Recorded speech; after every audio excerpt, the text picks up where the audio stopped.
Welcome to Show Me Something Wrong, where each episode one of us chooses a movie to watch that the other has not seen. The movies are often, odd? Usually obscure, was it? And wrong. They're very wrong. Off to a good start. I know, they're wrong. That's the main thing. Yes. I'm Guy. I'm Dave. And I've chosen a movie today, and it is Fatal, not Attraction, Termination, Fatal Termination, 1990, directed by Andrew Cam. Is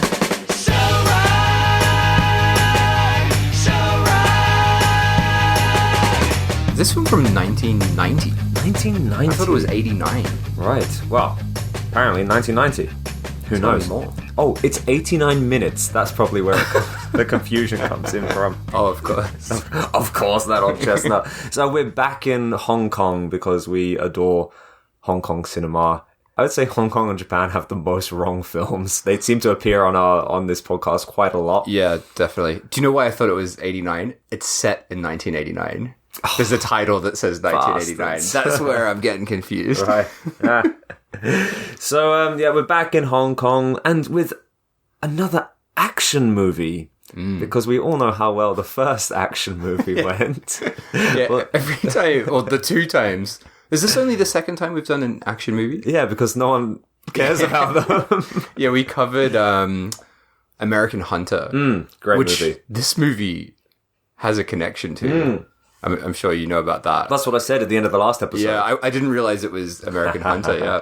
But yeah, that's probably, up there with our least listened to episodes. That and Night Evil Soul, come on guys. Come on, get your balls out. We talk about it all the fucking time.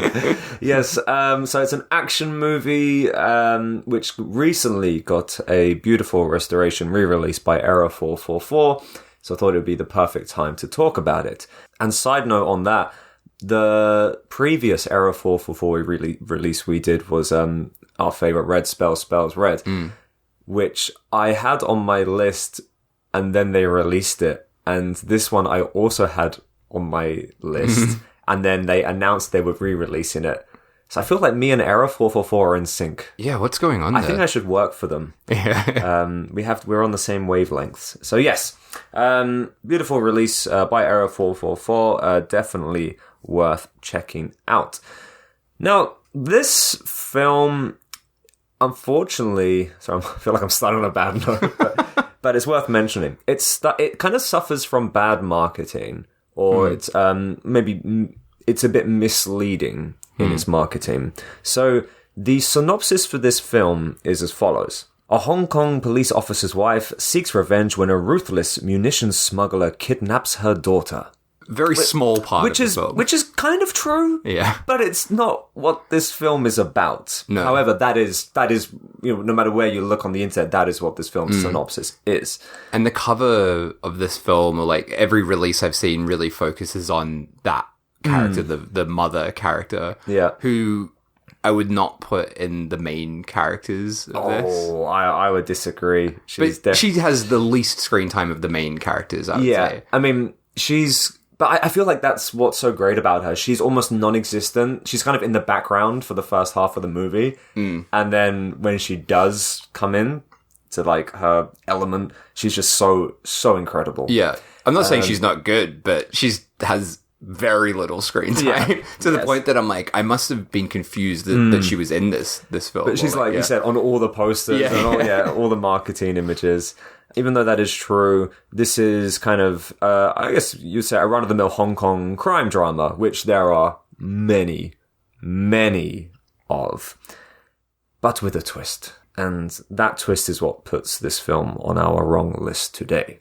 So while most people, having read the synopsis, might be waiting for like a kidnapping and rescue film, they'd be waiting a long time and treading through a lot of cop drama before that ever really kicks off. And don't get me wrong, I think as a cop drama, this film is good.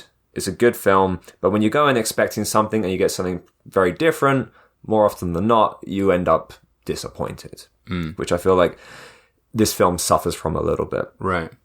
And with that in mind, I don't want to spend too long on the first half of this film because it's very dialogue heavy. So I'll be breezing through some of the scenes and getting to the good stuff as soon as possible.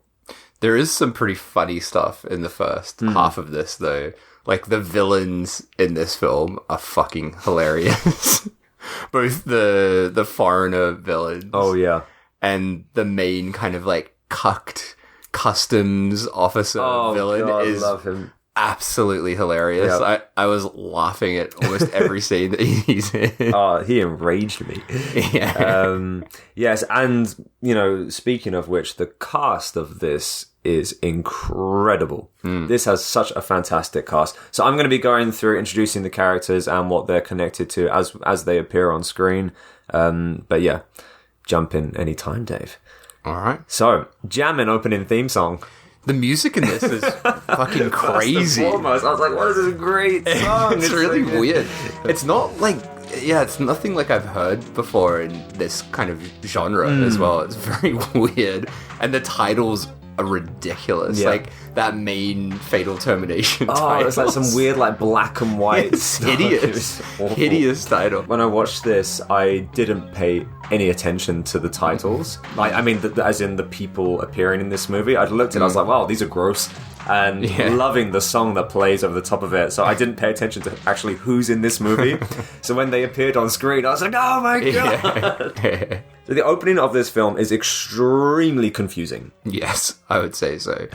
And we jump around different places, and there's so many players in this. Like, we open in 1989. That's why I got mixed up before. So 1989, not in Hong Kong. No, we're in the bloody Philippines. In the Philippines. And yeah, this opening scene is very baffling, but we basically just have like a weapons deal happening with some Arabic guys. I mean, they're just like white guys with brown face on, essentially. They have the very stereotypical terrorist outfits. Yeah, it's pretty ridiculous. It's like a caricature of what you'd imagine a terrorist to look like. Yeah, but they're just like buying some weapons from an inspector guy. Like, I guess he's a cop in the Philippines, maybe? I don't know. I don't know. We basically, we get introduced to loads of people with no context that we don't figure out for quite a long time. So they kind of, they go to buy the guns, and it's some foreign dude, like you said. It's funny because we're in the Philippines, yet everyone is speaking Cantonese. Because everything is dubbed. Yeah. Which kind of also confused me. Because I was like, hang on, where are we now? But they're still speaking Cantonese. Yeah. They're not in bloody Hong Kong. And no one here is Chinese. It is funny, though, that there's a few moments of, like, English swearing, though. Yeah. Like, there's a bit where, like, one of the Arabic guys later is just like, fuck. Yeah. That cracked me up. Anyway, they struck a deal, but one of the terrorist guys, he wants one more thing. He says, I want a softball. And the arms dealer kind of freaks out. He's like, are you crazy? I can't get you a softball. He's like, I'm going to get that fucking softball. And he pulls out a gun. He's like, no one's going to stop me from getting my fucking softball. And I don't know, is that slang for another weapon? Because that never appears again in the movie. We have no mention of this softball or anything that might resemble a softball. And I don't know what it is, but they made a really, really strong point of it. Yeah, like, what the fuck is that? Should we search softball? Are you searching softball? I'm going to search it. Softball. Weapon. It's going to be like a Nerf thing or something that comes up. Yeah, that's the first thing that's come up. Just Nerfs. So he really wants a Nerf gun, essentially.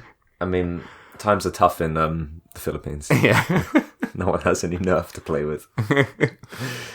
Jump forward, now we're in Hong Kong, and there's a shady deal going on under a bridge. There we meet the big boss, the buyer of the weapons, Ko Mok Fu, played by Philip Ko. We know him from such delights as Seeding of a Ghost, which I fucking love. A great film. I was going through his filmography, and last time when we did the Oily Maniac, and you asked me what my favorite Shaw Brothers was, and I said the Human Lanterns. But Seeding of a Ghost, man, that is such a fantastic movie. And of course the Boxer's Omen, which I know I've not seen, but I know it's like at the top of everyone's list. Everyone goes on about the Boxer's Omen, and I know I need to see it at some point. Anyway, he's in that. So he's a kind of, he's a familiar face. And he says to the shady terrorist dudes, I'll get the job done for you. We don't know what they're... So I'm confused. Like, he's the one who's bringing the guns in. Like, Ko is doing that. He's bringing them in for the terrorist guys, those dudes. And what are they using the weapons for? We don't know what they're using the weapons for. But they want the weapons. And he's sort of helping... No, he wants the weapons. He wants the weapons? They're selling the weapons... To him via the funny postal company going through the customs. The custom. The post. Selling it via the post. Yes. So we have this weird, like, love triangle. Right. Yeah. And that's where we meet up with Officer Y. The best character in the film. Who you fucking love. Well... The cuck, as you called him. Love to hate him. The thing I love about this guy, so I think he's probably the most famous actor. He's got a very funny filmography. It's very odd. But most people would know him from Mortal Kombat. Yeah. Where he's like the lead role in that from memory. Not seen it. I haven't seen it for a while, but I'm pretty sure he's the lead. But he's a very well-known actor. What's his name? Robin Shou? Shou? His character, he's sort of the middleman guy between the Arabic guys, the fake Arabic guys, and the buyer, mustache man villain guy. And he's this, the head of the customs at the Hong Kong airport. But I just love his character as, this absolute sort of cucked character, even though he thinks that he's so fucking cool. And every scene he's just got this smirk, but almost every scene with him he ends up getting the shit beaten out of him really horribly. I know. And just every time it cracked me up so much. He's a very smug looking cunt. He clearly loves himself. And it's so much fun to see him get beaten the shit out of repeatedly. But fair play to him. He is also a fucking tough dude. Yeah, he does. Yeah, that's the thing. He's presented as, I think the film wants us to see him as this really tough kind of guy, and he is, but most of the time he's getting the shit beaten out of him. I also love, when he meets Ko, he's talking about the Arabic group that he's working with, and they're described as a leftist Muslim civilian group. So I'm like, what are they doing? What are these guys doing? What country are they from, for starters? What's their goals here? We do find out later one of them's from Lebanon. Okay. So they're a Lebanese leftist Muslim civilian group that for some reason are selling weapons in Hong Kong from the Philippines. Yes.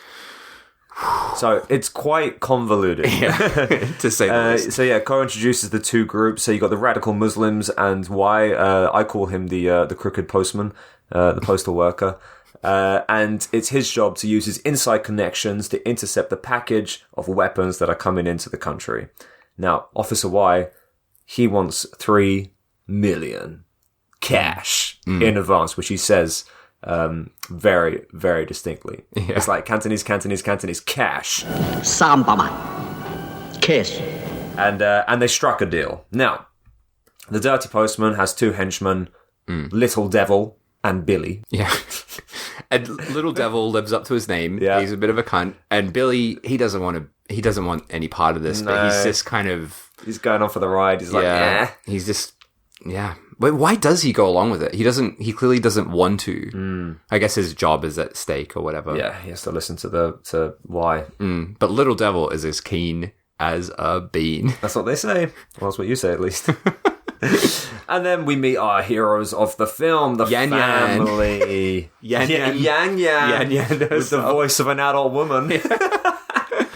What was that other film we watched where there was a kid clearly being dubbed by an adult? Was it the Fulci one that you did? Yeah, the Murder Secret, every Italian film. Right. Whenever there's a little boy character, it's always a woman being oh, hey, what's going on? And this was the same. Yan Yan speaks like a lady. Me, Yan Yan. Yeah, so Yan Yan, maybe 4 or 5-year-old kid? Very, very young. Very young. Got her dad, John, who is played by Ray Lui. He's a funny fella as well. He was in like the Funny fella. He is like everyone here. It's like all the actors here. They're all like Hong Kong actors, but they've all kind of broken out into Hollywood. So he was in the Transformers movie. Oh, really? Yeah, he was in Bruce Willis's Airstrike. What? No, not seen that. But he's done films with Jackie Chan and Donnie Yen as well. Anyway, he's like an Interpol agent, and we have his beautiful wife, who we will get to later, because, as we mentioned, she's kind of just floating around the background for the first half of the movie. I love after we meet this family, we see like a printout of the main terrorist guy, and it's just like...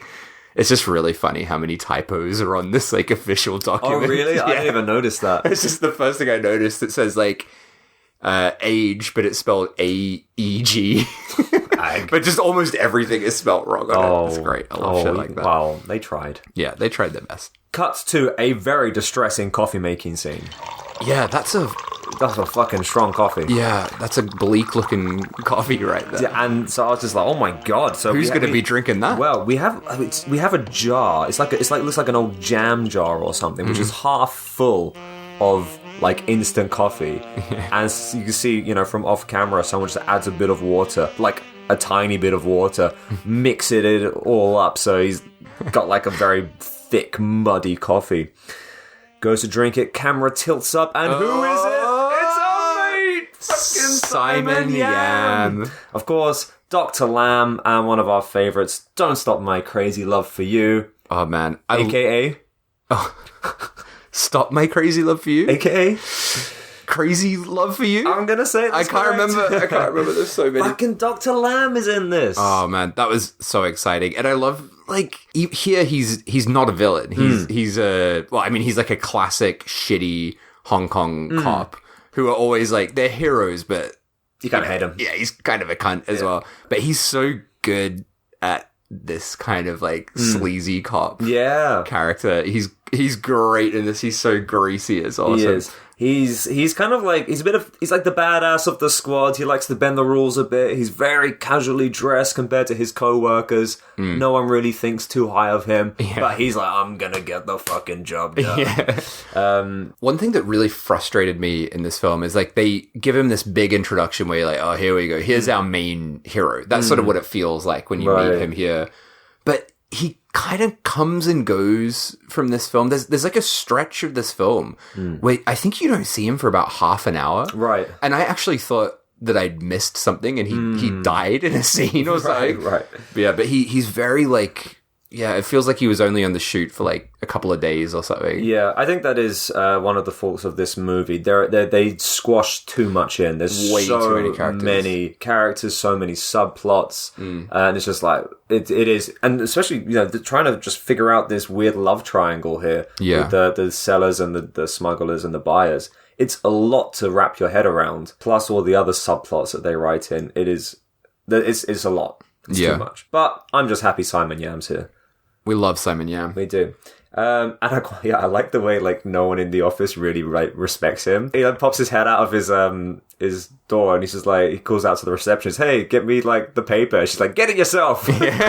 No one likes Simon Yam. No. And then we get a breakdown of everything that has just happened, which I'm very glad because it was very confusing. So we're in the chief's office, who's some big fat white guy who also speaks Cantonese. And he's telling us that Interpol have received information on the terrorist of Lebanon descent that they... Why are you laughing? His name? Do you remember his name? No, what was it? His name's Dan. Dan the terrorist. I thought you were talking about the chief. No. The terrorist name is Dan. Amazing. Is it? Yeah, Dan. Fucking hell. Dan, the Lebanese terrorist. And they brought weapons to the Philippines, and the weapons will be on a JAL flight. Yeah. Japanese Airlines. I was really excited by that. I was like, fuck, we're going to go to Japan for this film? But sadly, we unfortunately not. And the weapons are coming back from the Middle East via Hong Kong. So it's just like, it's a lot of information. Anyway, they have to investigate it. Lam, I'm just going to call him Lam, good old Simon Lam, he gets paired up with Mr. Lau. You're calling him Lam? Yeah. His name's Simon Yam. Yeah, but it's Dr. Lam. You're just going to call him Dr. Lam? Alright, we'll just call him Dr. Lamb from now on. Dr. Lamb gets paired up with Mr. Lau to assist him because he's a badass who can't follow the rules. So the chief is like, you need to be watched by this guy. This dorky man who gives flowers to the people working at the office. Yeah. But say what you will about the dorky man, he has been in some fantastic movies. I don't think I recognized him, actually. Devil Fetus. Right, yeah. Great movie. He was also in Police Story. And even though I've not seen these next ones, they've been on my list for a while. So he's in a film called Hex After Hex. I don't know if you've seen that one. I haven't, but it's also on my list. It sounds awesome. Let me read you the synopsis. So, hell may have no fury like a woman scorned, but hell literally really has no wrath like lusting ghost scorned. Muscular venom low man discovers just that when the demon arranges to have his true love killed in order to possess her. Chaos, revenge, insanity, violence, tragedy, and even romance ensue. It's a sequel, right, to the Hex. Is it? Film. Yeah, because I can't remember his name, but I think they're by the Boxer's Omen director. Oh, awesome. Yeah. Awesome. I think it's like, there's maybe 3 of those Hex really? films. Yeah. What's the third one called? I don't know. I'm not sure. But I think it's part of that series. Right. Yeah. And there's one more. Hex after Hex. Yeah. Listen to this one, though. Dead's Curse. Inspector Ma raids a ceremony of the worshippers of Kala as they are about to sacrifice a young girl. Ma shoots the witch, but she places a blood curse on his family. July 1985, Ma is now wheelchair-bound and his family begins to suffer. Younger sister and photojournalist Mimi begins to see a witch and even photographs her. Mimi's fiancé and cop Chi Ah Chu don't believe in ghosts. At first. Wait for it. Then, two child ghosts come for Ma's younger daughter, Shu Look. She calls them brother and sister E.T. Wait, that took a turn. That took an unexpected turn. Yes, and just have a look at this artwork. I'm just going to have you describe this artwork because it might be the best artwork I've ever seen in my life. Really? Shit. Yes. All right, feast your eyes on this and tell me what you see. What the fuck am I looking at? Wait, is it called Death Curse or Dead Curse? Dead Curse, it says. Oh yeah, it is Dead Curse. Sorry, I said Death Curse. Dead Curse, yeah. So, it's a naked woman, and it's a photo as well, which is it's not like a painted poster, and she's holding a very silly looking skull, like cartoon, like Scooby-Doo skull. And then on her back, it's like a prayer paper kind of thing. Yeah, like a talisman seal thing. Yeah, but and her face. Yeah, her face is green. Her face is all lit in green. There's smoke behind her. I really like the color scheme of this. And you can see the ET children in the background. Wait, can you? And down at the bottom corner. Oh shit! Wait, is that Freddy Krueger in the corner as well? So I am so excited to see this film. It just looks and sounds insane. Nice. So yes, that is Dan Lau, Simon Yam's new buddy cop. And so going back to what I mentioned before about how this film is not a kidnap and revenge film, this is a weird smuggling cop drama weapons deal film. And this is where the start of it all kind of kicks off. So the dirty cops that are working for the dirty postman, Billy and Small Devil, what's his name? Do you say Billion? Billy. Oh, they said Billion and Small. Billy and Little Devil. They move in to steal the weapons. We don't really see the inception of the weapons, but we see a nice postal worker. I keep calling them postal workers. They're immigration officers. Postal workers. Like just a bunch of postmen involved in this gun smuggling. We see the nice postman. He finds something on the floor. Before we get a look at anything, before we see any sort of weapons interaction, he gets knocked out. The scene cuts. That's an important point. Now, as I said, very dialogue heavy, so I want to go through this quick, but jump in any time. I'm hoping you can... This is the part of the film I didn't actually understand, no matter I watched it twice and I still didn't get this next scene. Nor I. Oh, damn it, I was hoping you could explain it to me. Well, Lamb tries to get a permit to search the cargo, but he can't because the evil postman is working from the inside. And then the next scene, I'm not sure what happens or how or why, but suddenly Simon Lamb's character is walking with the terrorist. Yeah, I was so confused by that. Who was this guy? And the evil postman, the cuck. So the three of them are walking together through a street and then into a car park, and there's no kind of explanation of how they became connected. Yeah, I was so fucking confused by that. It doesn't make any sense. And they're kind of just like walking together as if they're all like buddies. Yeah, I was so fucking confused. But suddenly a shootout starts. Yeah. Like, all of a sudden, people just start shooting each other. Cops are getting shot. Civilians are getting shot. The terrorist dude busts out a gun. He somehow machine guns someone who is standing stationary up through a small window. There's this weird, like, reverse shot of someone, like, jumping backwards and flying through a window. It's mad. And there's a standoff between the police division, which Simon Yam's working for, and then Interpol come in because they want to arrest the terrorist. But Simon Yam's working to get the He wants to interrogate this guy, right? Because he knows that the weapons are coming in or something. Simon Yam wants him alive. Interpol people want him dead. Big old shootout continues. There's a silent standoff.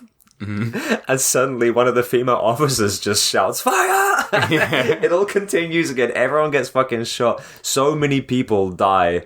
Lamb, classic Lamb, shoots him in the leg, wounds him, but the hero of the film, John, ultimately shoots the fuck out of him. Yan Yan's dad. Completely destroys him. Yeah, absolutely blasts him. He does. To smithereens. To be fair, though, he did just kill, like, so many people. Yeah. I think when you're in that situation, you know... Just get it done. Just get it done. There's so many, like, civilians just got massacred. Yeah, it was fucking nuts. In a car park. That scene was so confusing to me, though, because I don't know how we've gotten to this point. Right. And that was that great scene where you said he was just like, and he just shouts, "Fuck!" Yeah. Fuck! The terrorist screaming fuck. Yeah. But he really has that, like you said, that atmosphere about him where he was just a random dude. Like, terrible actor. He's like being painted, right? It's like full brown face. It's pretty bad. I don't know. Is it that bad? It's pretty bad. Yeah, like I was laughing pretty hard whenever like any of the Middle Eastern characters came on, and they were just so clearly like British guys that had been painted. It was pretty fucked up. But like the thing I was confused about first time, I thought the first time this was the main like Arabic guy, Dan. Yeah. But it's not, right? It's some random guy, because Dan comes back later? Ugh. Maybe? I don't know. You know what? Now that you say that, yeah. I thought that was Dan as well. But maybe it is, but I don't know. I think he does come back later, though. I don't know. It doesn't really matter, ultimately. It's not the end of his group that we see, but it's certainly the end of him, because he got shot to fuck him back. If it is him, or if it's just a random guy, I don't know.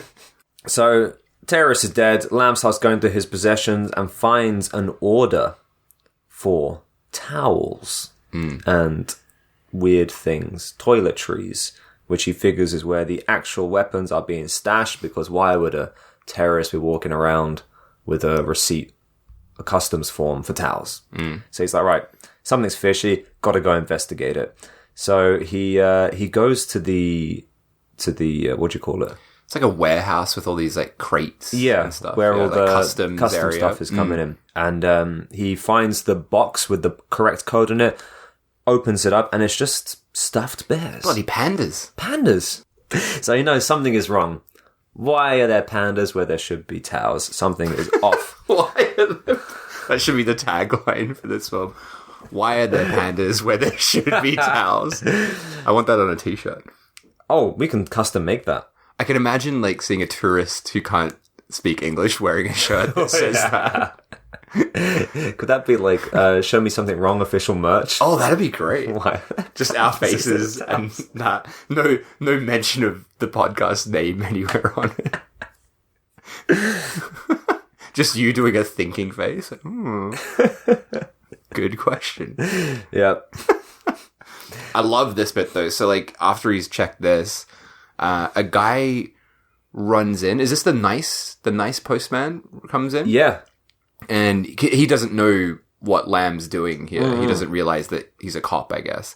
And they start to fight, and there is just some fucking insane stunts. This is like the beginning of stunts where I was like, whoa. You know, I feel like it's maybe only Hong Kong, maybe some Indonesian films where you like see stunts where you're just like, that is not okay what they just did. Oh, yeah. One of them like gets kicked off a crate and just like fucking lands on his slams, back. Doesn't he? Like back stuff is fucked. Do you know Home Alone? Yeah. You know the bit where they slip on the ice and fall on their back? Yeah. I remember reading a thing about how even though that seems like kind of a simple stunt, it's like the most fucking dangerous type of stunt you can do.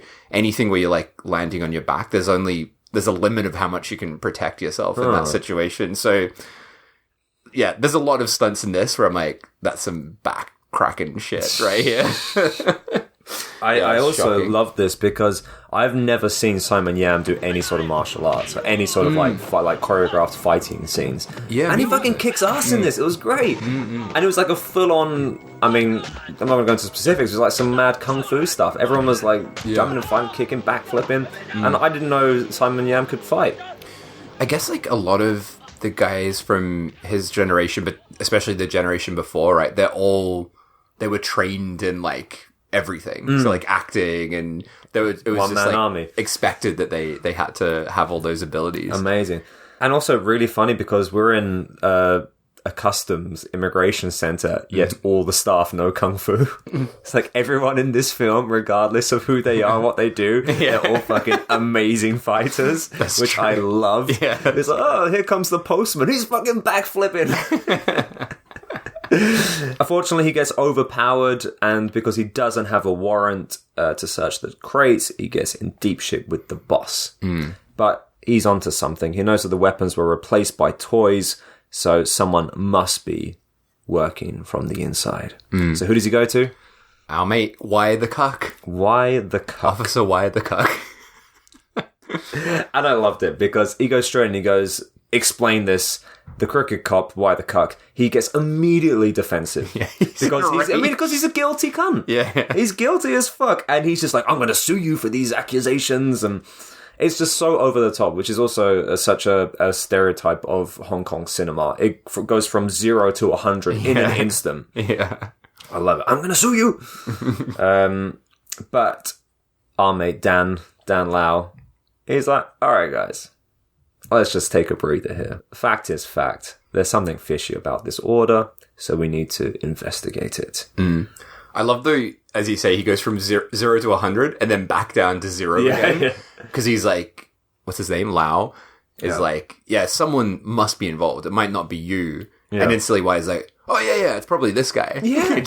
And blames it on this nice, the nice postman that you mentioned before. Even might call him the hunk of the customs office. Yeah, he is. He's a nice guy. The hunk of the customs office. We like him. Yeah. Officer Miu. Played by Michael Miu. Oh, okay. Everyone's characters' names are the same as their real names in this film. Yeah. Did you recognize him? I don't think I did, actually. He was in the mighty Centipede Horror. Was he? It was the brother. Ah, right, okay, yeah. And I've not seen it, but a film called Men from the Gutter. Oh! That's a fucking great film. Yeah? Do you know who directed that? No. That's by the Riccio guy. Oh, nice. What's his name? Lam Nai Chow, maybe? I think he's got like multiple names. But yeah, that's a really cool film. It's one of his earlier films, and I think it's a Shaw Brothers film. And it's nothing like Riccio. It's like a very bleak drama that slowly turns into like this crazy action film at the end. Okay. But yeah, you would love it. It's actually one of my favorite. I saw you rated it very highly on Letterboxd, which is why I mentioned it. It's really great. Really cool. So yeah, he was in that as well. So hunk of the post office, he gets suspended without pay because he was working at the same point, therefore a suspect, which is a shame because he seems like a very nice person. And it's his fucking birthday. Just his as a side note, he's getting like basically put on suspension, blamed, like framed for this like weapons thing, and it's his fucking birthday. Oh, and it's only going to get worse for him, isn't it? He has a bad day. Yeah, worst birthday ever. Last birthday ever. Oh shit. Yeah. It's such a funny detail that it's his birthday. And it's not, like, they don't really make a big deal about it. He, like, says it in passing. Oh, yeah. It's my birthday. Just, like, dig him down, yeah. But then we meet the family and, the wife, the lovely housewife, played by the incredible Moon Lee. Now, I fucking love Moon Lee.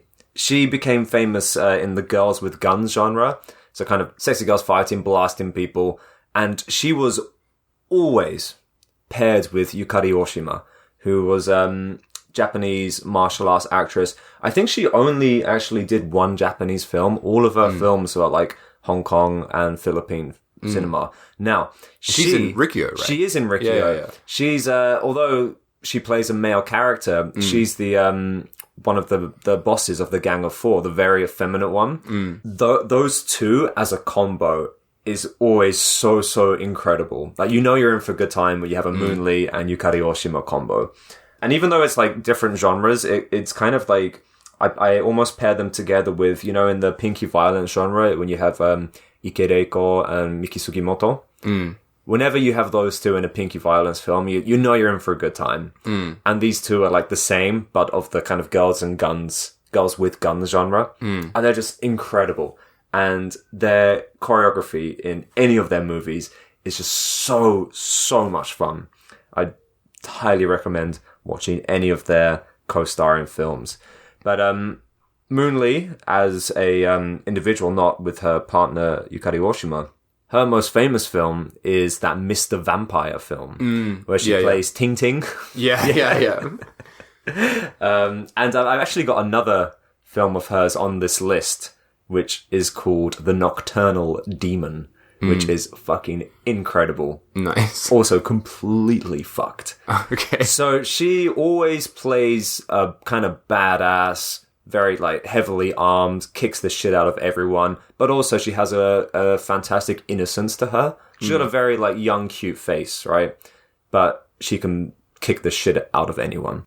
In this film, she plays a lovely housewife, which is very out of character for her, which is what I was mentioning at the beginning. She's kind of so, you know, unsuspect for the first half of this movie. I think, like, so I watched this twice, as we usually do for this, but, like, the first time, I was kind of confused by this whole family. It's fucking convoluted. There's too many characters, but basically, we've got her. Yep.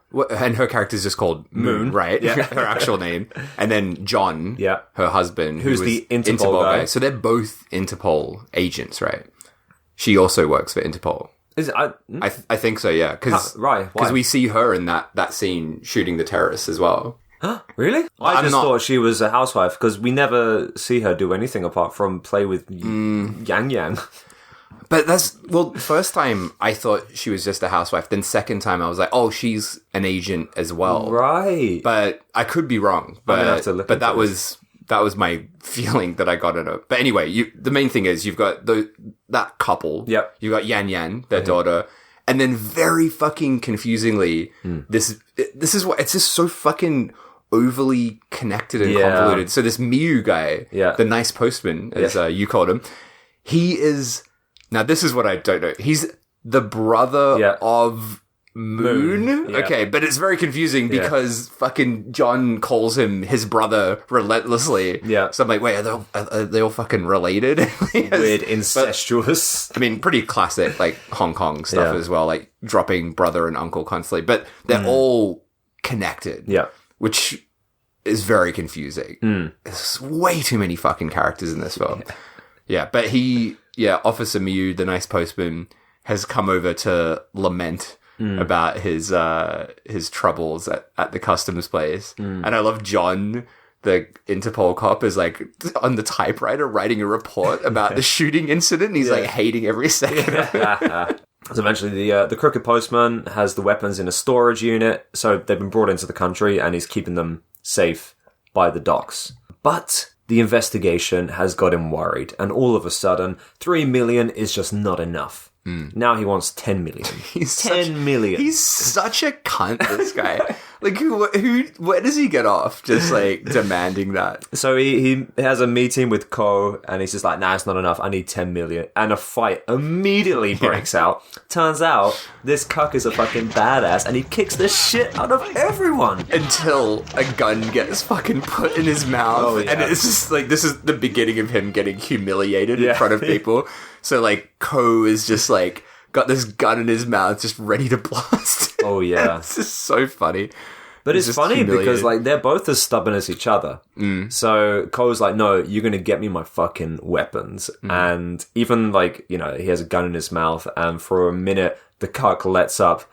He's just like, no one's going to stand in the way of my money. And they both kind of just, like, walk away without any definitive answer of who won or lost. They're both as greedy and stubborn as each other, which kind of works well for a face-off. Yeah, so basically, why the cuck? He's holding the gun's ransom for 10 million, but as you said, they haven't come to an official agreement on this. Then we go to the locker room, and nice postman Miu, he's packing up his stuff, I guess, because he's been fired, he's suspended or whatever. On his butt. Yeah, and he talks to, what was his name again? Little Devil, one of the asshole, he's not nice postmen. Yeah, the crooked postman is the crooked postman's goons. Yeah, and he's the properly bad one. Yeah, and then Billy, the also crooked but he regrets it one, comes in looking all sad.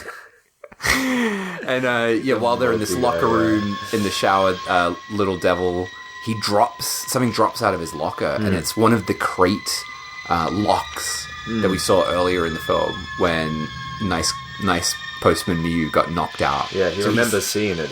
He sees this and he's like, oh shit, he sort of sees the connection. So when Little Devil gets into the shower, Miu goes over to his locker, starts pulling out all of his stuff, and finds all of this information about Dan. Dan, the Middle Eastern, the Lebanese gun smuggling guy.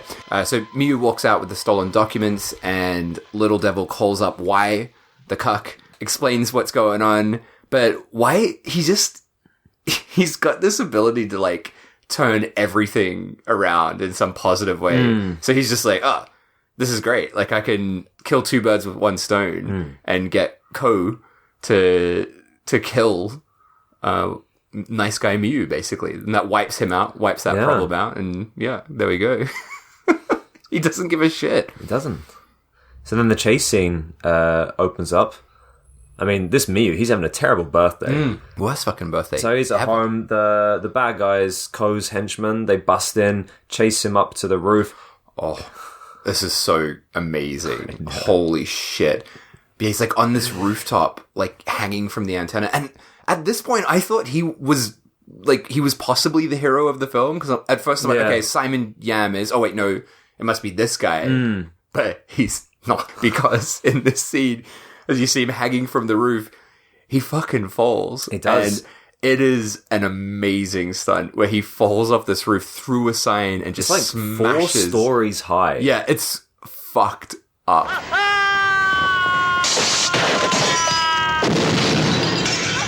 Like, it's such a fucked stunt. Through a light box sign, and which explodes. And it's a real guy doing it. It is a real, and I love the way they slow down the footage, but it's really like a jerky slow motion. It's like gung, gung, gung, gung. And he crashes through this light box, which explodes on impact.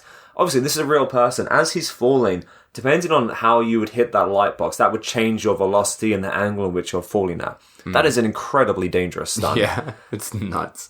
But just as he's falling, who the fuck pulls up? Moon and John. Yeah. They pull up in their car, park underneath where he's falling, and he just flattens their car. He lands on the roof of their car. Because they're coming over for his birthday. That's why they're going there. Oh my god, I just realized that then. They're going over to celebrate his fucking... Yes. And that's it. He's done. He's fucked. He's beyond repair. He's done for. He's not going to be in Fatal Termination too. No. So Moon is freaking out. She's crying. Understandably. Her brothers just killed her car. And it's his birthday. Awesome car chase breaks out between John and Ko, and they're chasing each other down the roads. Now... Oh, I really loved this part here. I'm trying to remember what happened, because the car in which John is driving is now a convertible. Yeah, has he just, like, stolen a car? I don't know. Or did they just, like... rip off the roof? Yeah, with Miyu still on it. I don't know. But I love, though, this chase. So they're kind of having sort of like a gunfight chase, basically. But I love this shot where they're both, like, pulled up next to each other. Yeah. And John sees Ko, and we get this flashback. Yeah. Where we realize that John killed Ko's brother, I think. Like, I didn't quite understand who it was, but basically they have a history. Yeah. So yet another fucking coincidence. Oh, yeah. There's so many fucking connections. But it's just like, shit just got real. Yeah. It's almost like two films at once, where you've got John and Ko are like, you know, clashing. Yeah. They're like, you know, enemies of each other. And then you've got Why the Cuck and Simon Yam. They're going after each other. And then, but they're both sort of heading in the same direction in a parallel kind of narrative. But I love that flashback moment where it's like, oh shit, another fucking connection that we're throwing in. And Ko then pulls out a shotgun, just starts blasting him. He shoots one of his doors off. Yeah. He shoots the door off. The shit looks so crazy as well, because it's like, it looks like it's just filmed around normal streets. Yeah. Another shotgun blast shoots the hood of his car off. And then during one of the collisions, John... he just fucking pops the driver of Ko's car in the head. He brains him. Yeah. And it's like a full-on head explosion, blood spray onto the inner windshield. It's brilliant. Very sudden, we get this awesome jerk forward as his head explodes. And then, in beautiful, classic, and extremely unnecessary detail, Ko drives through a pyramid of oil cans into a river. Beautiful. Yeah. That's just great. Like, how can we finish the scene? Oh, we'll just fucking drive him into a river. Yeah.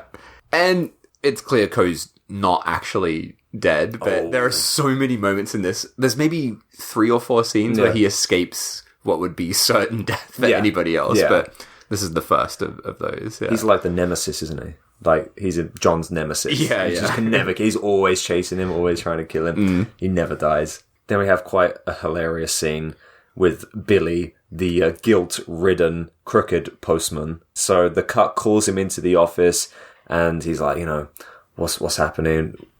Billy's just like, I'm freaking out. I'm feeling bad. I want to confess. Blah blah blah blah blah. And the cuck has footage of him aiding in the weapon smuggling. So he's like, you just keep your mouth shut. You'll get a nice promotion. You can just, you know, shut the fuck up, and everything will be fine. But Billy is like tormented by his guilt because of this weapon smuggling. Officer Miyu is now dead. Yeah. And that is kind of plaguing him. And there's this scene where he's just walking down the road looking like glum as hell. It looks like he might be thinking about jumping off a bridge. Like, he's going to kill himself. By the ocean, right? Yeah.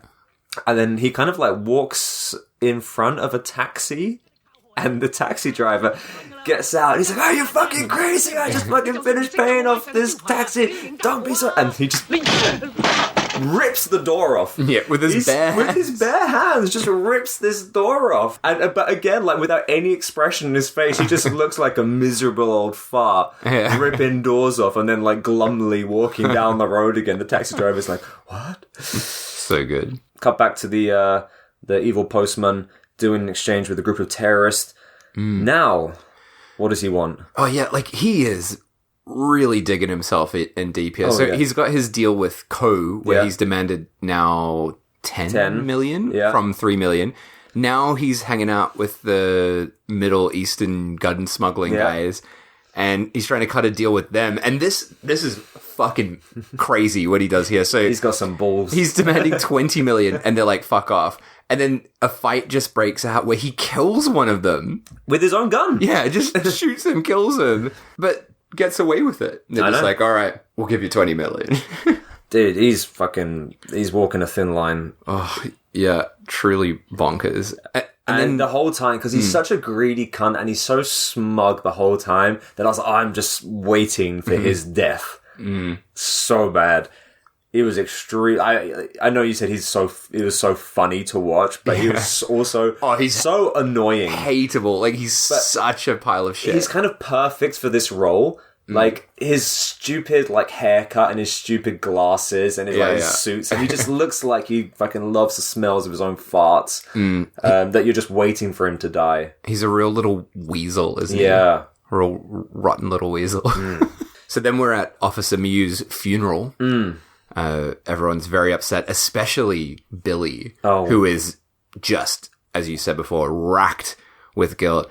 And fucking Officer Y, the cuck, shows up to offer his condolences. So a guy that, he's responsible for this guy's death. It's just, he's such a cunt. He's such a cunt, isn't he? And then this is the first time we see Yam for a while, isn't it? Yeah, that's right, because Simon Yam has just been gone from the film for ages. That's what I mean by him, like, coming and going so much. But yeah, he shows up with Lau, and just, this is a funeral. Come on, mate. So basically, Simon Yam at this point has decided that, quite reasonably, I think, that this family must be involved in the smuggling, because we've had Mew get killed in mysterious circumstances, who was blamed for this situation, and he's related to people that, like, a guy that shot one of the terrorists in the earlier scene. So it seems pretty suspect. But it's just another fucking subplot, isn't it? Yeah. So now, like, Simon Yam is hounding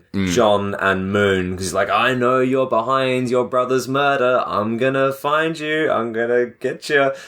Whilst they're mourning at his funeral, Moon is just, like, distraught, crying over her brother's death, and Yam's like, you're guilty. Yeah. I know it. This is all very elaborate, isn't it? Yeah.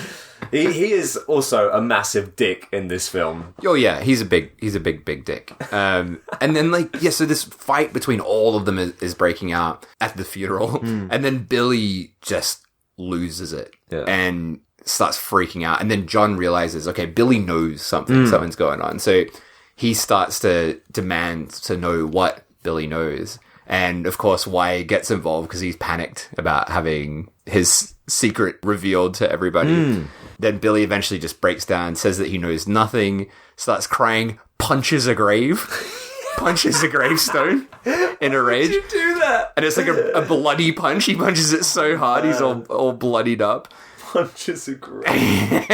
That's so funny. Of all the things to take your anger out on. Yeah. And, Wyatt is talking to little devil guy after this whole incident, and he's like, all right, we're going to get rid of Mew's family. Like, they've become too much trouble at this point. So we're going to tell Ko that they've stolen all the weapons.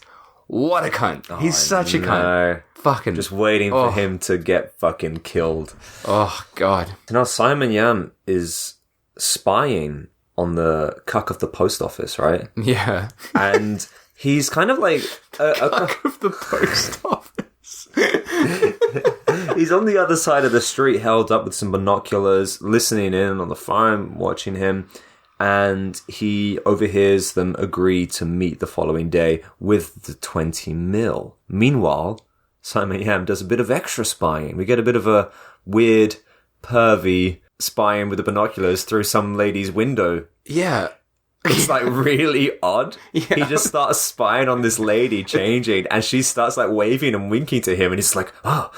It was like a deleted scene from Don't Stop My Crazy Love for You or something. Yeah. That's what he spends most of that movie doing. It's really odd. And out of nowhere. And meanwhile, whilst he's perving on this woman, his partner gets fucking killed.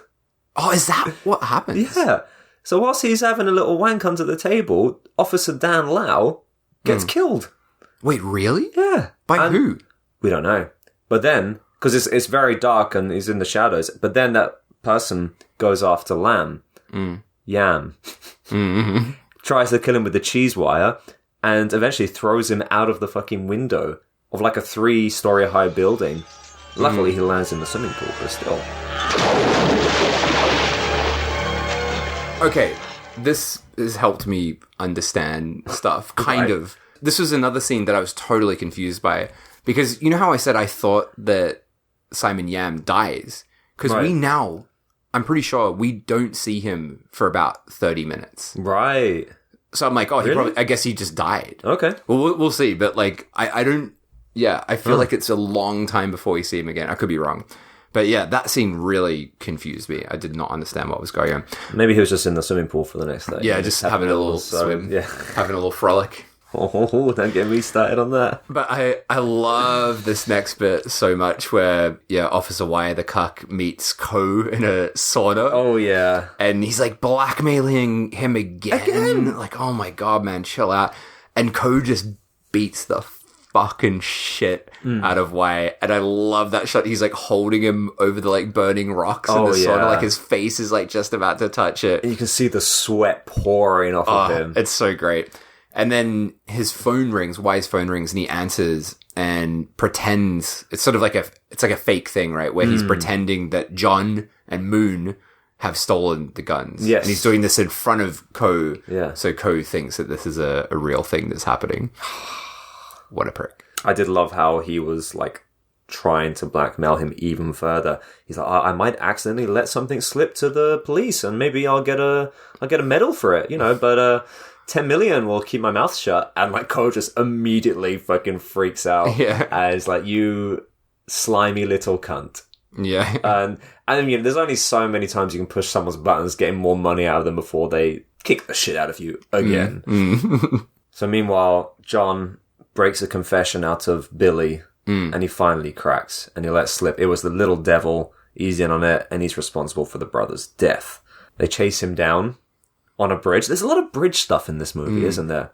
They dangle him over the side of the bridge, which looks extremely dangerous. It's a really high fucking bridge. With water underneath and there's like these massive ships going underneath and he's like, no, I can't swim. It's like, mate, you're going to die if you get dropped. There's no swimming involved. It's like you hit the water and you're dead. It doesn't matter if you can swim or not. Cut to Moon bringing her daughter to school. And now you said... Oh, sorry to interrupt you, but you said there's a dangerous stunt in the previous scene with the bridge. I totally forgot about that stunt because of what's going to happen very soon. Yes, let's talk about this. Yeah. So, before we get into the actual scene, I do love the setup. We have a very dream-like sequence of Moon playing with Yan Yan. It's a very dreamy and nice music playing. All is well and good and innocent. And she's going to drop Yan Yan off at her nursery. But a car approaches. And here we get the scene. The scene which puts this film on the list. And I mentioned at the end of the last podcast, this has probably the greatest scene of reckless child endangerment ever in a movie. Greatest or worst? Depends on how you like to measure things. It's absolutely fucked. I would say this could be the most fucked up thing I've ever seen in like in the fictional narrative film. Yeah. I don't think I've ever seen anything that has shocked me. Like when you said the child endangerment thing, I'm like, it's probably not, but it's unfucking believable. Had you seen any clips or images of this? So you went in completely blind. I had no idea this was. I knew what you had said the week before, and I was sort of waiting for it, but it was so much worse than I could have ever imagined. But before we get into the actual scene itself, we see a car roll up, and but who pops their head out of a window? My God, that blew my mind. It is fucking Mike Abbott, who we remember from American Hunter. But he looks so different in this film. And it's crazy. So American Hunter is an Indonesian film. Yeah. I did not expect to see him in a Hong Kong film. And in American Hunter, he's probably the funniest character in it, right? He's like this sort of buff, clean-cut buff man. Yeah. But in this, he's like terrifying. Like he's got this scraggly long hair. He's still ridiculously buff. He's so strong. Yeah, and his eyes are just like bulging like he's done fucking ice or something. Yeah. So, Mike Abbott, as you said, long, straggly hair. He kind of just like leans out from the car, reaches his hand out, grabs Yan Yan by her hair, and a reminder, her up, about a 5-year-old girl. Yeah. And the car just fucking shoots off.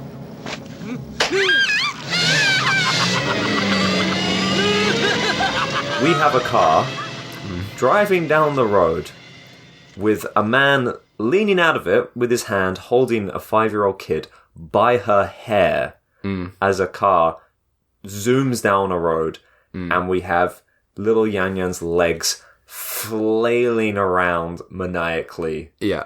And let's be clear, there is no fucking trick photography in this. We see wide shots of it where it's clearly her. We see close-ups where it's sort of looking down from above. So it's not just a close-up on her where you don't see the road. It looks down, so you see the road underneath where her legs look like they're like fucking inches away from the ground. And I think you even see other cars going past at one point. Yeah. And she clearly is absolutely fucking terrified, as you would be. Yeah. But I really wanted to know, like, obviously, like, this is insanely dangerous, but it can't be a man holding her by the hair, surely. So Mike Abbott, he was in all these Hong Kong and Indonesian films, and he is much like our mate Dan the Terrorist in this, just the kind of an expat. He was just in the right place, the right time, and someone said, come be in this movie. And he got involved with the likes of Godfrey Ho, who's famous for just like, just like cutting together other people's movies. Yeah. And he found Mike Abbott and was like, yeah, come over here. We're going to film this movie. And he would just say, right, pull this pose. And Mike Abbott would pull a pose. Right, and I'll pull the next pose, And he never really knew what he was doing. He was just invited along to the set, did what he was told, went home, and it would be cut together. And, and it would look great in the end. Now, with this film as well, he probably didn't even get a script. He said that he just went to the set as per usual. He got into the car and he's like, what are we doing? And they started attaching a harness to him with a metal bar kind of thing going through his sleeve. And he was like, wait, what are we doing? What's this? And he had no idea what the scene was before actually filming it. And then the stunt coordinator was like, all right, grab her hair. And he was like, what? He's like, yeah, grab her. You got to grab her. Grab her by her hair. She had a harness on, which then, of course, was attached to this metal rod coming out of his sleeve. And he didn't know what he was doing until he was there. Oh, my God. So, yeah, there's no trick photography. There was really Yan Yan with a harness on, which was attached to a metal rod going through his sleeve. And he just dangled her outside of a speeding car. Fuck. And apparently, he was like, Mike Abbott was like, yeah, she did really well. And I think, her parents were on set too. And Jesus. And it was funny. In the interview he was talking about it, he was saying, I know it was okay because these stuntmen know what they're doing. And I was like, dude, I do not trust that. Like, what are we talking about here? 1989 Hong Kong stunts? No way. No fucking way. So, yeah, this car speeds off. Moon Lee, she chases after the car, jumps on the hood of it, and the car, like, spins around, almost flinging her off, and then it bolts down the road. So you have this insane stunt of them zooming. It's not even just all straights. There's lots of turns and swerves with Yan Yan still attached. And Moon Lee flying around the hood, punching the windscreen, trying to get them to stop. The whole time you have the two people in the front laughing their asses off, and you have Yan Yan outside screaming and crying, and you have this one shot which is filmed from within inside the car, and she's kind of like reaching out to Mike Abbott, her kidnapper, like, let me back inside, I've had enough. You can see the genuine fear in her eyes. And like you said, her little legs just flailing around so close to the road. It's so fucked. It's so fucked up. Yeah. Those are real tears. Oh yeah, it's like absolutely terrifying. But yeah, it's the shot from above that really sealed the deal for me of being like, this is one of the most fucked things I've ever seen. Yes. And I mean, already what like Moon is doing on the bonnet, like that's already dangerous, you know? And then to add to that, you've got this kid.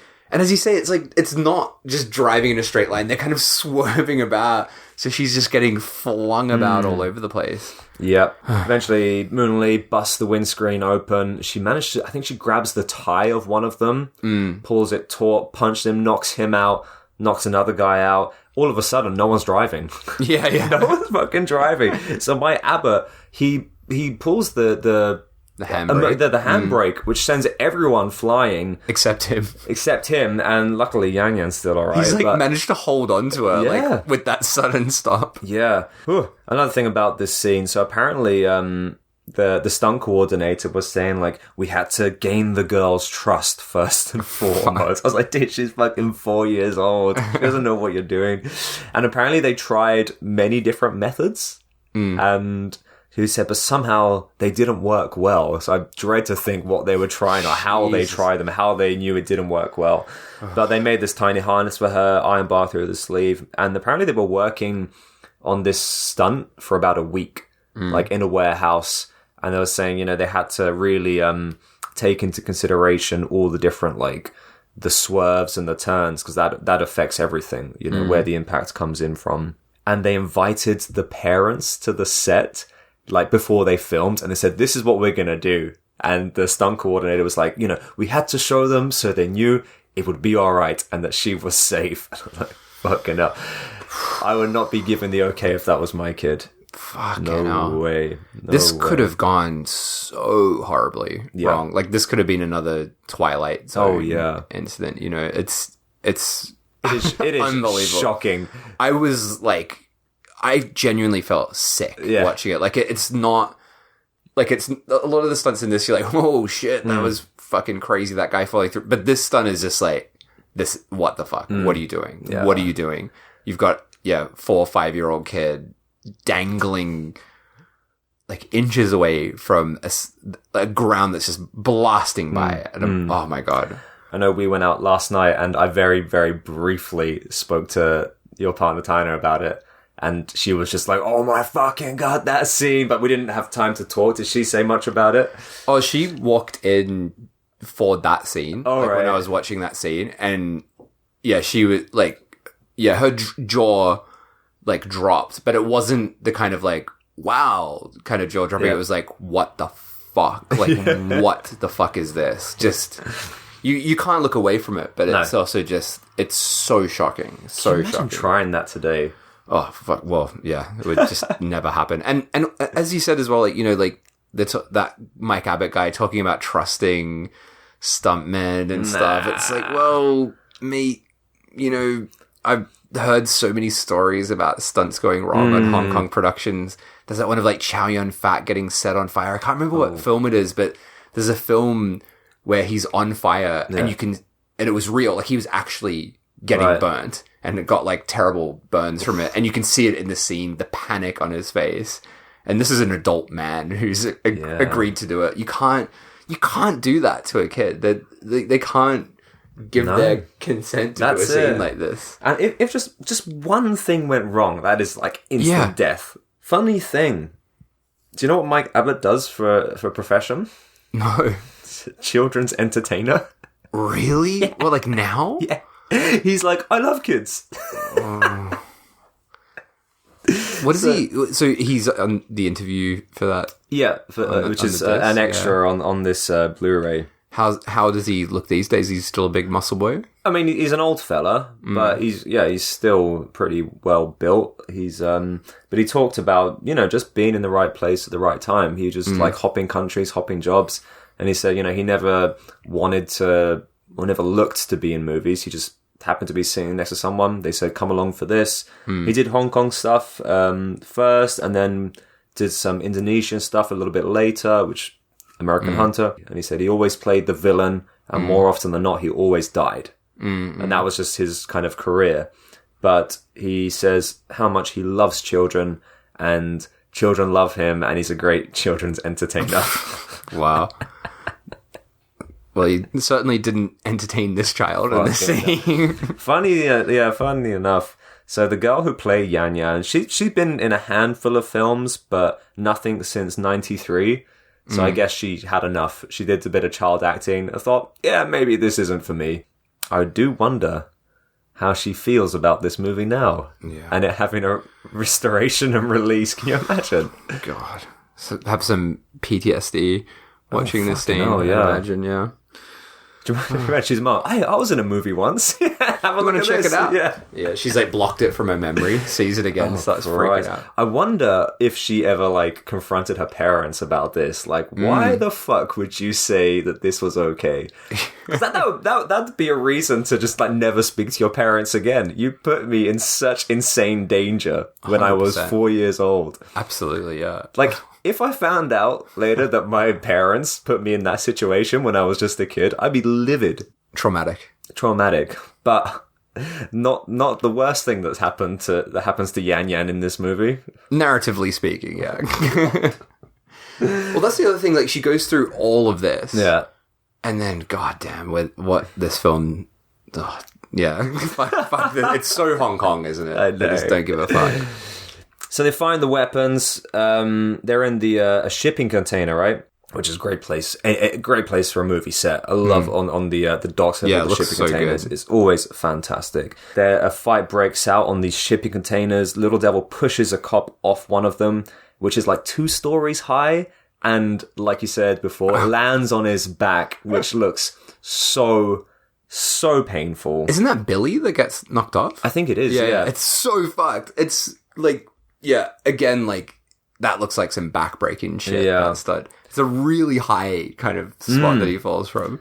Small Devil, Little Devil, he scales a container and a fight breaks out on top. Then he gets cornered. So he tries to make a jump over a gap to one of the connecting containers, which is great. He doesn't quite make it. Yeah. He grasps onto it, but he can't hold his grip. He ends up falling, and where does he fall? Right onto a hook. Onto a fucking hook. That is some bad luck. The first and not last impaling of the movie. It's impaled on a crane hook, which is wild. Now we're back at the base. This would make a perfect finale. It's kind of like, you feel like you're leading up to the finale. That's true, yeah. You're back at like Ko, the boss's base. He has Moon and Yan Yan kidnapped, tied up. And you got obviously the henchman Mike Abbott being just a strong fucking dude, just standing there, just like growling at people, bulging his eyes out, and making like weird a rabid sounds. dog or something. And this is where like Moon really shines. Finally, yes. Yeah. I feel like she was holding back this whole time, and she goes full on beast mode. She runs to save Yan Yan. Big kung fu fight breaks out between the boss. And we learn that she is a fucking badass. She goes toe-to-toe with him. Beautifully choreographed fight. And she takes a fucking beating. But she doesn't give up. Because, you can't keep daughter from her mother. She just constantly gets beat down. Bloody nose, bloody mouth. Keeps going back to fight the boss. But eventually she loses the fight. And the boss, Ko, makes her call her husband. And he arrives shortly over to the base, to the. It looks like a fucking castle or something. Yeah, what is this? I don't know. Yeah, it's a great location. Don't know what it is though. Why is he even there? It's not like a block. It's literally like an old stone castle that they just end up in. He arrives. Mike Abbott is there dangling Yang Yang off the edge of this castle. Looking angry. He's like, Yang Yang screaming and crying as per usual. Again, this is an insanely high ledge, and they have a kid dangling off of it. Just, I've watched this film a few times now, and I see this scene, and Mike Abbott, he's just wearing this kind of like tank top, so he doesn't have the iron bar he did in the car scene, but he's holding Yang Yang up by her waist, her waistline of her clothes. And dangling her. Yeah, just dangling her. And, it's far away, so, there could be some trick photography. Maybe she's, there is a ledge underneath her, but it really looks like she's being held free fall over the edge of a building. Mm-hmm. I wonder if the parents were there that day to check it out. Jesus. Like, oh yeah, seems fine. No worries there. Oh my god, poor Yang Yang. Of course, John freaks out. He runs up and he gets to the top. Now, where the fuck is Yang Yang? She's tied to a rope. Yeah, both her and Moon are like roped up and again hanging off the building again. Yeah. And Ko pulls out a knife and he starts like cutting the rope, demanding to know where the guns are as he's doing it. Yeah, John's sort of getting held back by the goons, right? Yeah. But then he breaks free and starts fighting Mike Abbott. Yeah, bad choice, man. Mike Abbott is just absurdly strong. He's like a Hulk kind of character, just like walloping John over and over. I love it. All of his shots are really like shot from low angles, so he just looks massive. Yeah, it's really over the top. But then John ends up getting the upper hand, and does he like kick Mike Abbott away or knocks him around? It becomes like a shove fight, and he shoves him back into like a protruding rod. And our second impaling of the film, Mike Abbott gets impaled on a rod. Yeah. So that's it for Mike Abbott. And just as he does, Yan Yan's rope breaks. It snaps. She falls, but who's there to catch her? Oh, Billy, that's right. Billy. Yeah, Billy has shown up to save the day. He catches the falling child. Oh, God, the thing that comes up here is just so funny. So Billy is there. He saves the kid, but Ko has grabbed Moon now and has a gun to her head. And then we cut to the funniest thing in the film. It's so ridiculous. So Billy, Yan Yan, and Moon, they're all like tied up, and they've got dynamite. There's so much dynamite, all this dynamite, and like this timer that's counting down. And John is like strung up, like just dangling, strung up from some rope. And Ko is just demanding to know the truth about the weapons, and he's beating him as he does it, but he's refusing to say anything. Dude, I mean, if your wife and kid and your Billy is about to get blown up, and your Billy. You would just say, oh yeah, they're in a shipping container. Yeah. Just tell him, mate. It's fine. I think at this point, the priority would be getting the dynamite off of your head. Yeah, exactly, yeah. And the time's ticking down, and Billy manages to break free. And fuck, this is so fucking funny. So yeah, Billy manages to break free, and he's got this dynamite attached to him that's ticking down slowly. So he takes that as an opportunity to take out Ko, and runs towards him, about to, blow him up essentially. Like beautiful slow motion. He's like, I'm gonna get you, running as the time is ticking down. But he doesn't quite make it, does he? One of his goons like roundhouses him off the top of the roof. So there's this shot of him flying through the air, and he just blows up mid-air, and John's like spattered with his blood. It's so ridiculous. Extremely visceral explosion. Just blood and guts blasting everywhere. John's face just gets caked in blood. That's very funny. Oh, it's hilarious. It is hilarious. That's hilarious. The next part, less hilarious. John manages to break free. Yan Yan's now free now. She runs towards John, and fucking Ko starts shooting. Yeah. And shoots Yan Yan. Just kills this little kid. So after everything she's been through.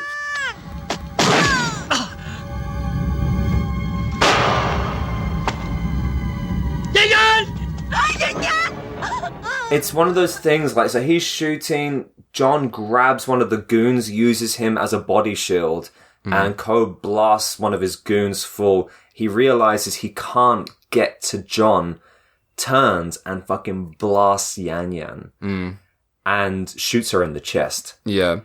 And he does actually look like Ko has this look of like, oh, fuck, I probably shouldn't have done that.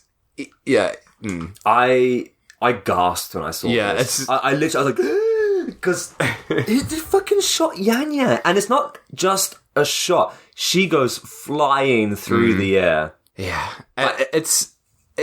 It's shocking, but it's also not that surprising because it is a Hong Kong film. If this was from anywhere else, that kid would have survived. But yeah. Oh, she does it. She's done. She's fucked. My friend Pierre and I, we used to always watch Hong Kong films, and every time we saw a kid, we're like, that kid's not going to survive this film. But yeah, Ko runs at this point to get away from John, and he jumps off the fucking building, this giant castle, and somehow survives. It's so high. It's this ridiculously high building. He jumps up and manages to land in a way that he survived. And yeah, Moon is obviously absolutely fucking distraught, holding onto the dead Yan Yan. Oh. And then we cut to her back at home. She's remembering those happier times. That dreamlike ballet scene plays again. All over these fucking weapons. Moon just gets better and better through this movie. And even though she was, like, not really in the first half, in the end, she's the person you root for the most. Yeah, she kind of becomes, like, in a way, becomes the hero of the film as it goes on. Yes. So, unfortunately, Yan Yan is dead. Both Moon and John now need to get their revenge. So they go to where the weapons are being stored and they wait. The crooked postman comes back, the cuck, and they ambush him and kick the fucking shit out of him. And this is the most satisfying scene. It's so good. Because Moon is so passionate and she's so hysteric, screaming, crying. She's going, give him my daughter back, give him my daughter back. And she's repeatedly bashing his head against the sign, which is just getting dented and warped as she's screaming and slamming his head into it. I fucking loved it. Then she also puts him in a puddle as well, right? She's like sort of drowning him in this puddle. Oh, it's so good. And it's so fast because she's completely hysterical. Yeah. Screaming, crying, but kicking the shit out of this guy, which for the whole movie up until this point, we've been like, fuck this guy. I want to punch this guy. You know. And she does it. And she does it in such a beautiful manner that it is extremely satisfying. Yeah, probably my favorite scene of the film. Same. But unfortunately, they can't kill him because they need him. Yeah, they need him to get to Ko, who's like the main person they want revenge on for Yan Yan. So then we cut to Ko, who's arguing with who I thought was Dan, the original Lebanese sir, but I fuck, who knows, man. They're all just a bunch of white guys that have been painted brown. But yeah, so Ko goes looking for Y, like he's trying to find Y the cuck, goes to his apartment, right? Is that yeah. And he checks checks his like calendar, and there's like a note of where he is for that day. Yeah, I think that's where the deal is going to Yeah, that's down. right. Yeah. So then we cut to our big final scene. Yes. Which is kind of the scene which is used to market this film. Right. On all the posters and everything, there's a lot of guns, explosions, and this is that scene. We finally approach the finale. So, armed to the teeth.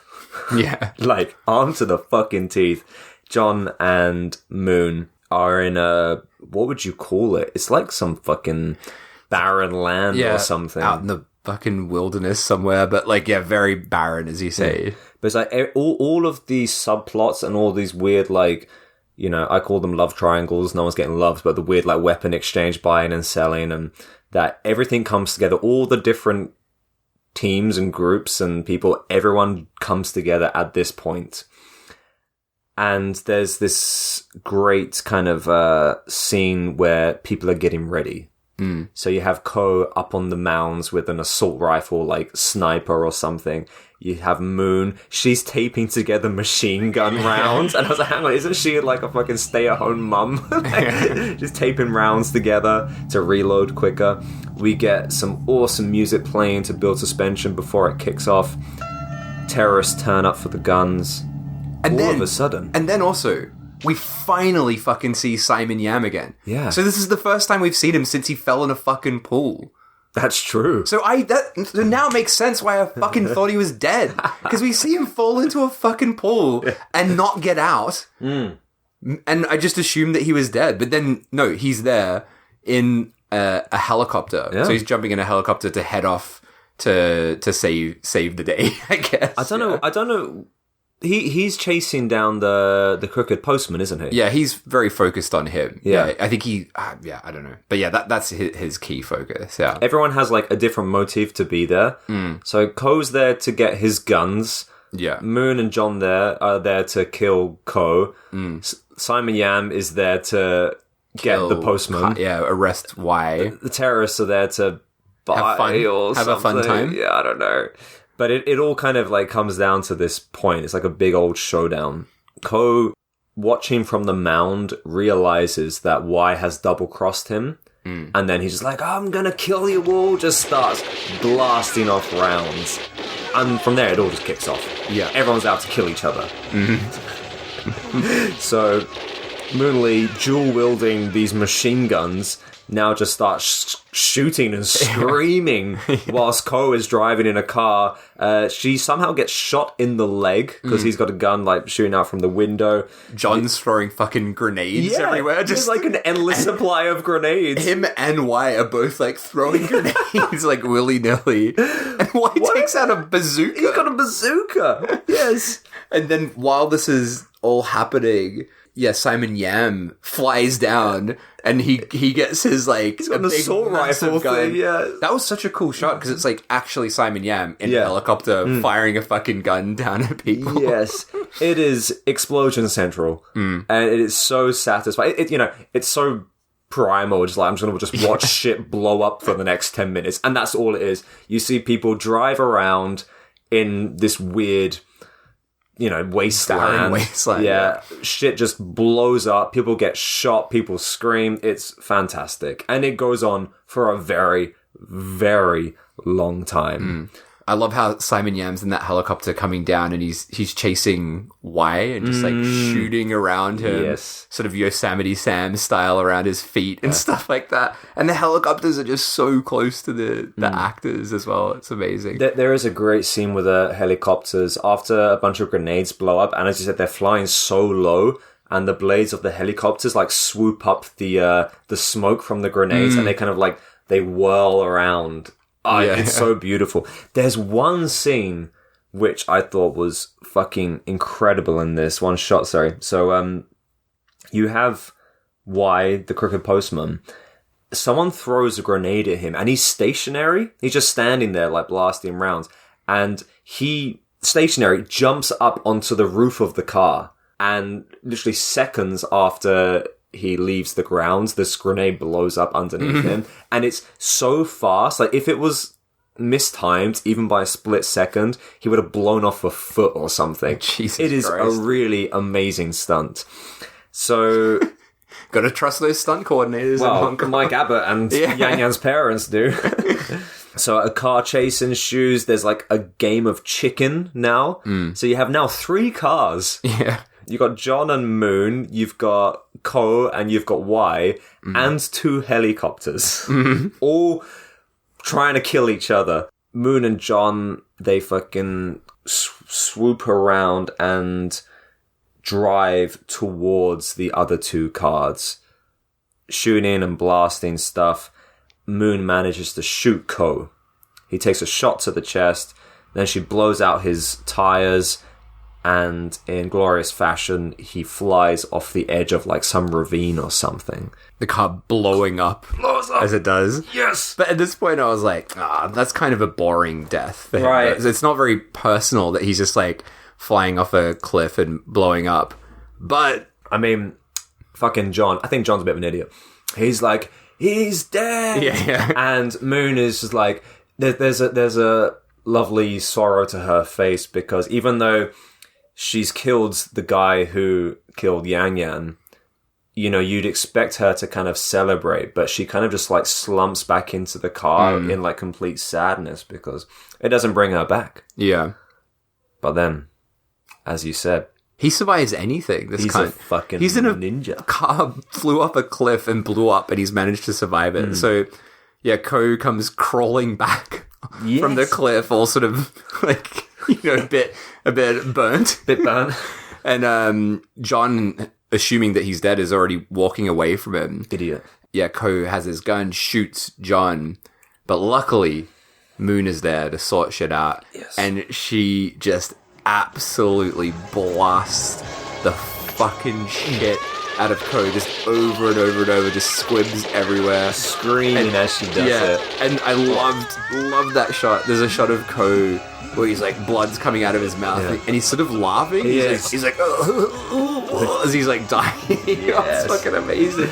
Yeah, it's so good. It is a great scene, and like it's a deserved scene. You know, you really feel like you got the justice from him killing Yan Yan. When Moon is blasting him with that assault rifle, she has the best facial expressions ever. I fucking love her. Yeah, she's great. You said you get justice for Ko. Unfortunately, not so much for Y, which is kind of frustrating. But we're back over to Y, who's getting chased down by Simon Yam. There's like the two helicopters chasing, and he has his bazooka. Yes, and blows up one of the helicopters, shoots a helicopter down with a bazooka. Luckily, not the one that Simon Yam's Yeah, in. thank God for that. I did love Simon Yam's reaction in this. So the helicopter blows up, and Simon Yam just goes, "Whew," like he's like out of frustration. Oh, God damn it. Now, who's going to pay for that? But yeah, Simon Yam's like continuing to sort of shoot him from up in that helicopter. And yeah, Y finally crashes his car. And I love the shot of him like, he's like fallen out of the car and he's like on the ground just screaming in pain. And yeah, the helicopter's like chasing him down while he's on foot now. And Yam again is just like shooting all around. Love it. It's amazing. And I also loved like the contrast from the beginning of the film where he's such a smug, like very, very neatly kept prick. And now he's like a complete mess. He's a His joke. hair's all all over the place, bloody and like in rags. And he's like a real like fall from grace. Yeah. Helicopter lands, they arrest him. Which is so disappointing. I know. I wanted to see him die. Like, so did I. If for everyone in this film, like of all the characters, like he is the one that deserves it the most, right? He's such a kind. Even though Ko shot Yan Yan, he had that like flicker of regret when he did it. Like, why is just a cunt, like a through and through, no redeeming qualities whatsoever, total prick. Yeah, so it's very sad that he only gets arrested. It's quite a kind of a strange choice for the film to make. I thought. We do get Yam give him a nice fucking fatal blow to the head. Gives him a good old conk on the noggin. Just a little bonk on the head. And then Yam makes amends with Moon and John. You know, because he was assuming that they were responsible for the brother's death for the whole time. I found this part a little bit funny in a kind of awkward way where he like shakes hands with John and it's like, and John's like smiling. It's like new best friends, and all I could think of was like, yeah, but Yan Yan's fucking dead, isn't she? Like no one's winning out of this. No. So it's sort of like this weirdly like, it's like a happy ending, but it's not at all. The kid's dead. The kid's dead. Yeah. And then that's it. Then it ends. Done. Fatal Termination. There you go. Wow. I fucking love this movie. I really enjoy it. Yeah. Like we mentioned, it suffers a lot in the first half. It tries to do too much, but from the second half, and once you kind of like got through all the character introductions and figuring out the weird like relationships with everyone, once you kind of get into the flow of things, it's really fucking good. The stunts are insane. Not just with the Yan Yan. Like all the falling off the buildings, all that kind of stuff. The choreography is incredible. And then you get these insane, bloody, gory scenes, which just are the cherry on top.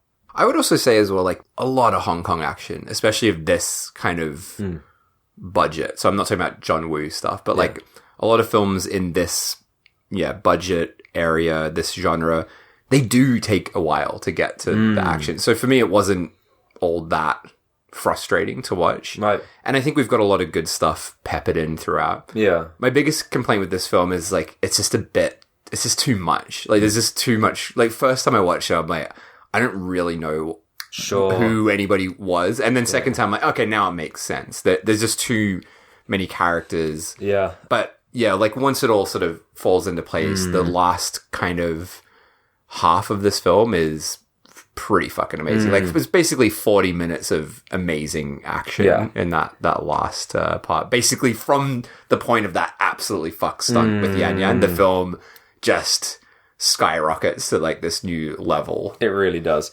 And I think that goes back to what I was saying. Like, if you go in waiting for that, you're going to be a bit like, I know, antsy waiting. You know, you're just waiting for the good stuff to kick off. But if you go into this just expecting a police cop crime drama, you know, it's fine. It's fine for that genre as well. Yeah. And there's a lot to enjoy. It's got a great cast. Hells yeah, it does. There's some funny Hong Kong stuff in it, a few laughs throughout the way. What were the laughs again? You know, like fucking cut guy getting smashed up. It cracks me up. I don't think that was supposed to be funny. Oh, it was very funny though. And yeah, just like all the sort of terrorist stuff or the Middle Eastern gun smugglers, that stuff was pretty hysterical. I think all those things you're saying, they're not supposed to be funny. I know, but that doesn't matter. It's still funny. Dan, the Lebanese white terrorist. Yeah. Dan. Why did they choose the name Dan? And honestly, like, the biggest surprise for me, I knew this was going to have a good cast, but I could not believe that Mike Abbott was in this. Yeah. I think this is only, I don't think I've seen him in anything. This is the only time I've seen him outside of American Hunter. Right. And he is so fucking iconic, for me at least, in American Hunter, that it was really mind-blowing. And it took a while for it to sink in who it was as well. When I saw him, I was so excited. Yeah. Because, you know, going back to American Hunter, I know you love that movie. That I didn't know if you knew he was in this. No, I had no idea. So that was really exciting. So you've not seen him in the Godfrey Ho movies? Where he plays a ninja. Maybe I have, but I don't remember. Just imagine Mike Abbott. Yeah. The big... As a ninja. As a ninja, and he's in the ninja suit, and he's got ninja written on his forehead. Oh, wow. It's fucking atrocious. That's amazing. I might have to do it for the pod. So there we have it. Fatal Termination. After I watched this, like, I remembered how much... I know I just keep going on about it, but how much I love Moon Lee, and I went on a massive binge. Nice. And she is just incredible. Yeah, she's really great. Really, really great. Unfortunately, there are some weird rumors about her. So she stopped acting for a long time, and I think she recently announced that she's going to be making like a comeback, or she's going to, you know, do something. Obviously, she's older now, but there was like a rumor, and I'm saying it's a rumor. This is not confirmed, so I'm not thinking too much about it. But I heard she had an affair with her nephew. Oh. Yeah. Ooh. That's just one rumor that's floating around. Let's just hope that's a fake thing. I hope so. Didn't that happen with Ricky Martin? There was that... Was it? Yeah, I feel like it was completely untrue. Right. But there was some incestuous rumor about him. And it was really sad because it really fucked his career up. But it was totally untrue. Right. Yeah, so... Was he living a vida loca with his nephew? Yes, he was. He was living La Vida Loca. Well, let's hope that's not the case with Moon Lee. So, wrongometer. This is a tricky one because, you know, we're essentially watching a cop crime drama, an action movie that is sprinkled with ridiculously insane and irresponsible stunts. So, content-wise, outside of those stunts, is pretty standard. I think I know what my rating is for this. If you edited this film and cut out the Yan Yan scene, the car scene, it would be a 0 on the wrongometer. Right. Because as you said, nothing special about this. Like, enjoyable film. Yeah. But, like, yeah, there's some fucked up stunts. But I've seen that shit a million times before in a Hong Kong film. But that Yan Yan scene alone, I don't think I'm exaggerating when I say it is maybe I can't think of anything else more fucked up than that I've seen. It's so fucked. Like it's just mind-blowingly fucked. So for that scene alone, I'm giving the film a 7. Nice. And it's because of that fucking one scene. Because it is shocking. Absolutely. I as soon as I finished the movie, I like messaged like 3 friends, like, have you fucking seen Fatal Termination? You need to fucking see it because of this scene. Yeah. Oh. It is awful. Yeah. Awful. And I fucking loved it. I absolutely loved it. I came across that scene on Twitter. Also, before you'd seen the movie itself? Someone just posted it on Twitter, and it came up, and I was like, oh my good God, what the fuck is this? And since that was maybe last year, and that was when I put it onto the list, I was like, this needs to be on the podcast, and finally got around to it after this restoration was put out. So I knew it was coming, but yeah, it is insanely shocking. I think because I knew it was coming, the scene where she got shot was more shocking for me. Right. I literally gasped, which I've not done in a movie for a very long time. Yang Yang flying across the screen with a bloody chest. Oh, fucking hell. Yeah, it is horrendous. It is absolutely horrendous. And I think, yeah, like you said, yeah, it would be a 0 without that one scene. The fact that it is in there, though, I'm going to say 7 is a perfectly good score for this. It's really, really disturbing. And it is a scene that literally makes your jaw drop. Yeah. I genuinely felt really queasy watching it. It's so fucked. I kind of love that it exists, though. Yeah. Because you just wouldn't get that now. No. Can you imagine trying to get someone's, a parent's permission? Can we use your kid in this film? Yeah, to do this fucking scene. Madness. It's mad. I think that's why I love this era of cinema so much. Because anything, similar to this scene would just be made with CGI easily. No one in their right mind would ever dream of doing this now. And that's what's fantastic about this movie and this era of cinema, because there is nothing will ever be like this ever again. It's beautiful. Beautiful. Yeah. So there you go. 2 7s. It's 14. That's a 14, guys. if you couldn't do that yourselves, yeah. All right. Well, next time, yeah, we're going to somewhere we've, I think, never been before. Okay. We're going to Brazil. Oh. And we're doing a genre of film that I don't think we've ever done before. Right. We're doing a children's film, a film for kids. No way. Yeah. Awesome. And fucking hell. I'm very intrigued now. I've got to say this title. You heard me practicing this beforehand. I had my friend's Brazilian boyfriend record this title for me so I could say it with the pronunciation, and I'll still say it wrong. But next time, we're doing... Fucking hell, here we go. Super Juksha right. Contra or Baixo Astral. Okay. I'm not going to try to repeat it. Now, the international title... Oh, good. ...is Super Juksha versus Down Mood, which is a great title. Versus Down Mood. Okay. And even better, the American title. Yeah. Super Juksha versus Satan. Oh, I like the sound of that. So yeah, it's a film for kids. With Satan. From 1988 with Satan from Brazil. Great. And that's next time. We've not done a Satan movie for a while, have we? No, we haven't. And this film has been on my list since the beginning, but I've honestly been putting it off because of all the names that I have to pronounce in it. That's the main reason. But yeah, it's going to be a fun one, I think. Oh, looking forward to that. And as always, please follow us on Twitter at SMSW Podcast. And you can also send us an email if you want at showmesomethingwrong@gmail.com. And yeah, tell your friends about the show. Do a review. Do a review.